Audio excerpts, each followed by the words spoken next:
मोदी का एक और मिशन, जी ये महाराष्ट्र मिशन है, यूं कहें तो नया चुनावी अभियान। इस मिशन का ऐलान तो अभी नहीं हुआ है, लेकिन अमित शाह ने मुंबई जाकर आगाज जरूर कर दिया है।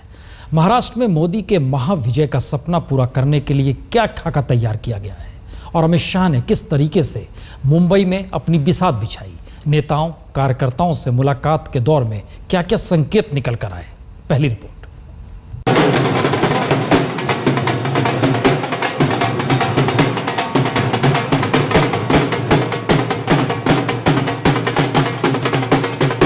मुंबई एयरपोर्ट पर अमित शाह के शानदार स्वागत के साथ जैसे महाराष्ट्र की सियासी हवा बदल गई।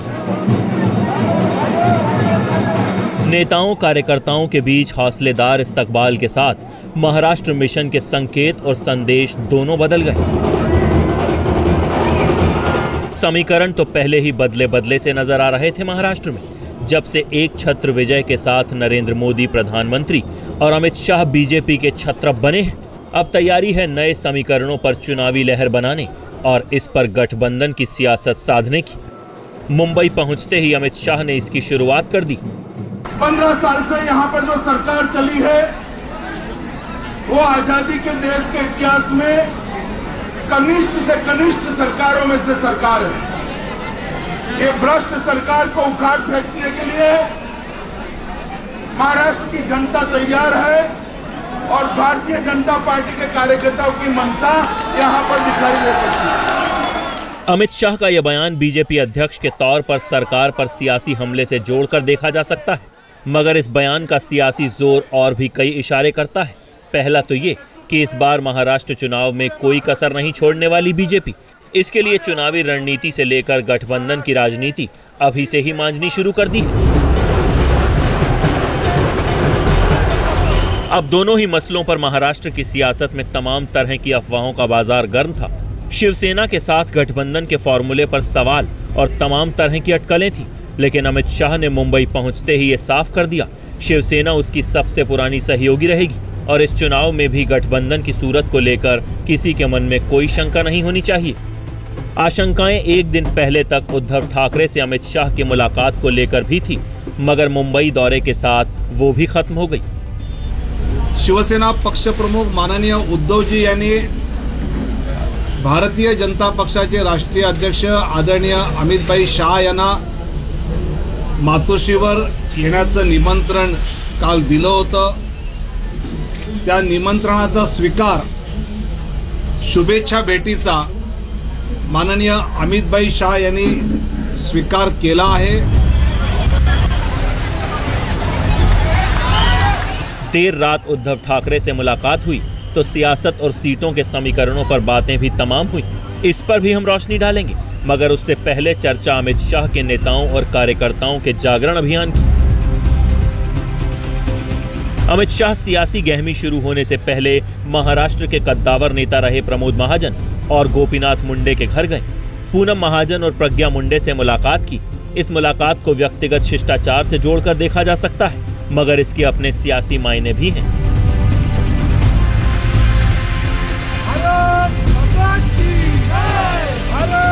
इसके बाद अमित शाह एक और मिशन पर निकलते हैं। शिवाजी पार्क में बाला साहब ठाकरे मेमोरियल पर शीश नवाने पहुंचते हैं। श्रद्धांजलि के साथ गठबंधन की सियासत में बीजेपी की श्रद्धा के संकेत भी साफ कर जाते हैं। उनकी बहुत ही अच्छी से स्वागत हुई। काफी तादाद में यहाँ बीजेपी कार्यकर्ता आए हुए थे। अमित शाह जी यहाँ से उनका पूरा दिन का शेड्यूल है और यहाँ से निकलकर कई मीटिंग करेंगे और ये पूरी उन्होंने शुरुआत की है कि महाराष्ट्र में यदि अगर सरकार आएगी तो वो शिवसेना बीजेपी की युति सरकार होगी। ये वो पड़ाव था जहां मोदी के महाराष्ट्र मिशन की असली शुरुआत होती है। श्रद्धा और श्रद्धांजलि के बाद बारी थी सियासत और सीटों के समीकरण को साधने की, ताकि गठबंधन का धर्म भी बना रहे और बीजेपी की ताकत भी महाराष्ट्र में उभर कर सामने आए।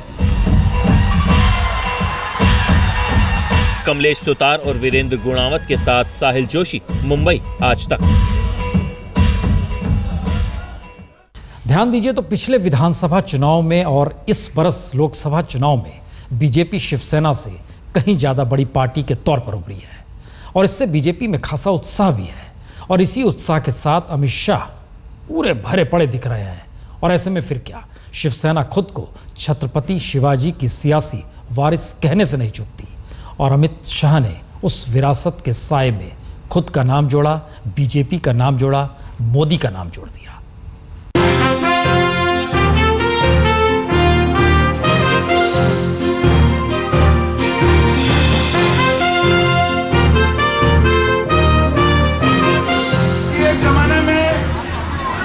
स्वराज की शुरुआत यहां से शिवाजी महाराज ने करी थी और आज कांग्रेस मुक्त भारत के दूसरे अभियान की शुरुआत महाराष्ट्र करने जा रहा है।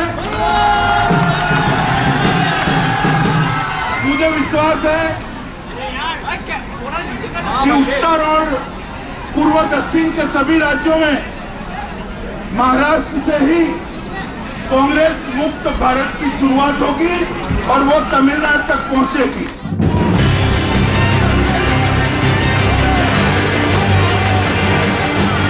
चुनावी बिगुल के साथ अमित शाह ने महाराष्ट्र मिशन का एजेंडा भी साफ कर दिया। एजेंडा सिर्फ 15 साल की कांग्रेस एनसीपी सरकार को उखाड़ फेंकने का नहीं, बल्कि मराठा क्षत्रप शिवाजी के स्वराज का नारा देकर बीजेपी के लिए नई सियासी जमीन तैयार करने का भी। अमित शाह खुद इस अभियान में संदेश वाहक की भूमिका में है। इसके असली नायक तो मोदी हैं। षणमुखानंद हॉल में पार्टी कार्यकर्ताओं को संबोधित करते हुए अमित शाह ने यह भी जता दिया, चलो चले मोदी के साथ और छत्रपति शिवाजी महाराज के आशीर्वाद के साथ। तो मित्रों, इस सूत्र को लेकर भारतीय जनता पार्टी के आने वाले दिनों का कार्यक्रम और 100 दिनों के किए हुए कामों का अपना गाथा लेकर और इनका 15 साल का जो कुशासन है उसकी कहानियां लेकर लोगों के बीच में फैल जाइए और एक मत बनाइए कि अब महाराष्ट्र में परिवर्तन करना ही है। जनता तैयार बैठी है। महाराष्ट्र की सियासत में शिवाजी का नाम हर सियासी दल भुनाता रहा है। इस सियासत का सिरमौर शिवसेना खुद को बताती रही है। अब उस सियासत में अमित शाह ने बड़ी आहिस्ता से मोदी का नाम प्रोजेक्ट कर दिया। ये मोदी के महाराष्ट्र मिशन का टर्निंग पॉइंट हो सकता है, क्योंकि जिस महाराष्ट्र में बीजेपी का माइनस पॉइंट ये बताया जा रहा था कि जमीनी स्तर पर उसका कोई कद्दावर चेहरा नहीं, वहां मोदी के नाम से अमित शाह ने नई लहर का आगाज कर दिया। एक बार संकल्प कर दीजिए परिश्रम की पराकाष्ठा करने का, गांव गांव घर घर फैलकर भारतीय जनता पार्टी और मोदी जी के संदेश को फैलाने का। मैं आपको वचन देता हूं कि भारतीय जनता पार्टी की यूटी की सरकार बनना यहां पर निश्चित है। मोदी खुद भी महाराष्ट्र के चुनाव को पार्टी के लिए बड़ा मिशन घोषित कर चुके हैं। महाराष्ट्र की जनता को अपने मॉडल के विकास का भरोसा दे चुके हैं। गठबंधन की राजनीति से अलग ये मोदी का अपना वादा है। इसके पीछे एक सियासी मकसद भी साफ नजर आता है।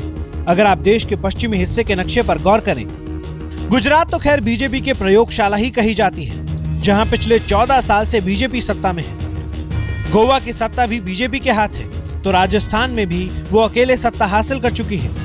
उधर पंजाब में अकाली दल के साथ गठबंधन कर सत्ता पर पकड़ बनाए हुए है। मध्य प्रदेश और छत्तीसगढ़ में बीजेपी तीसरी बार सरकार बनाने में कामयाब रही है। इन सब के बीच बचता है महाराष्ट्र, जहां 15 साल से न सत्ता बदली और न ही सियासत। ऐसे में बीजेपी की पूरी कोशिश है महाराष्ट्र के चुनावी मिशन में कामयाबी अपने नाम करने की। गठबंधन शिवसेना के साथ जरूर बना रहेगा, मगर मोदी लहर के साथ कोशिश है सत्ता और सियासत की कमान अपने हाथ रखने की। बीजेपी के लिए महाराष्ट्र एक अहम राज्य है और यहाँ का मिशन भी दोहरा है।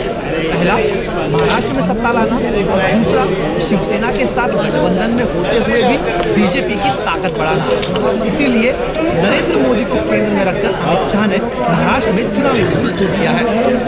कैमरामैन नितिन माने के साथ कमलेश सुतार, मुंबई, आज तक। अमित शाह के मुंबई दौरे के साथ महाराष्ट्र में चुनावी कवायद तेज हो गई है और सबकी नजरें टिकी हैं शिवसेना के साथ गठबंधन की सूरत पर। इस सिलसिले में अमित शाह और उद्धव ठाकरे की मुलाकात भी हुई। हालांकि इस मुलाकात के नतीजे अभी साफ नहीं हैं। ऐसे में सीटों के तालमेल को लेकर सिर्फ और सिर्फ कयास ही लगाए जा रहे हैं।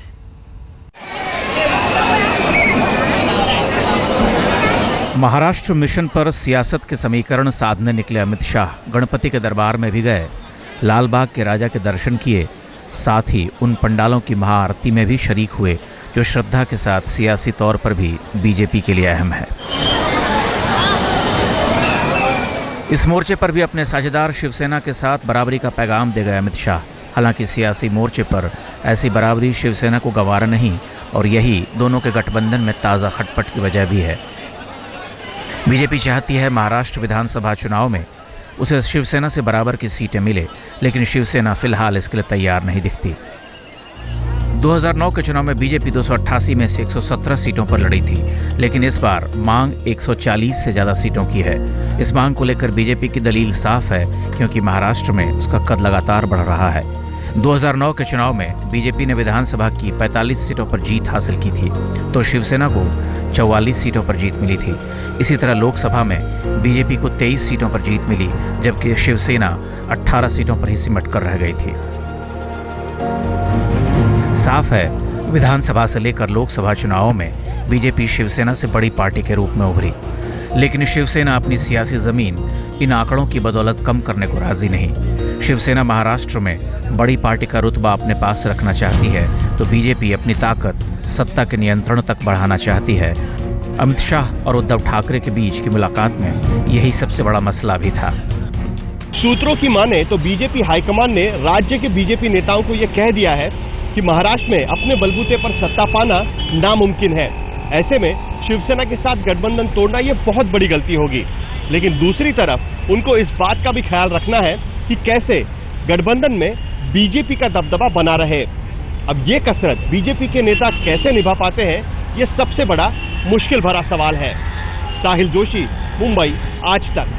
महाराष्ट्र में बीजेपी शिवसेना के गठबंधन की सूरत चाहे जो हो, सीटों को लेकर दोनों दलों के दावे चाहे जो हो, कोशिश दोनों तरफ से यही है कि बड़ी पार्टी का दर्जा उसके पास रहे, यानी बड़ा भाई वही कहलाए। और इस कोशिश में शिवसेना की तरफ से उद्धव ठाकरे को मुख्यमंत्री उम्मीदवार की तरह से पेश भी किया जा रहा है। लेकिन सवाल है बीजेपी की तरफ से वो कौन सा चेहरा होगा। सस्पेंस तो इसी बात को लेकर है।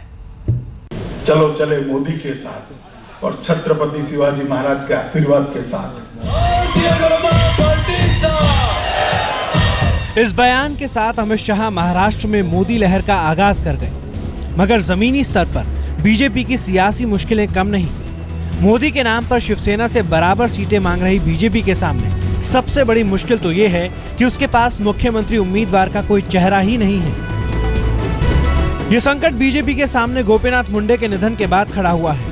गोपीनाथ मुंडे और प्रमोद महाजन, ये दो नेता ऐसे रहे जिनकी बदौलत बीजेपी ने महाराष्ट्र के पिछड़े वर्ग में अपनी पैठ बनाई। शिवसेना के साथ मजबूत गठबंधन का श्रेय भी इन्हीं दोनों नेताओं को जाता है। मगर गोपीनाथ मुंडे की मौत के बाद बीजेपी के हाथ से आखिरी आसरा भी छिन गया। पार्टी के सामने नितिन गडकरी के रूप में एक चेहरा जरूर था, जिसे महाराष्ट्र चुनाव में बीजेपी मुख्यमंत्री के तौर पर प्रोजेक्ट कर सकती थी। लेकिन सूत्रों के मुताबिक केंद्रीय मंत्री बनने के बाद नितिन गडकरी महाराष्ट्र की राजनीति में वापस नहीं जाना चाहते, लिहाजा इस मोर्चे पर विकल्पहीन नजर आती है बीजेपी। लेकिन सिर्फ इस आधार पर अपने महाराष्ट्र मिशन को कमजोर नहीं पड़ने देना चाहती है। बीजेपी की कोशिश है सबसे पहले बड़ी पार्टी के रूप में उभरने की, ताकि गठबंधन में रहते हुए भी सत्ता में निर्णायक भूमिका उसे ही हासिल हो। कमलेश सुतार के साथ साहिल जोशी, मुंबई, आज तक। तो मोदी का मिशन महाराष्ट्र, लेकिन इस वक्त कोई चेहरा वाकई नहीं है बीजेपी के पास महाराष्ट्र को लेकर।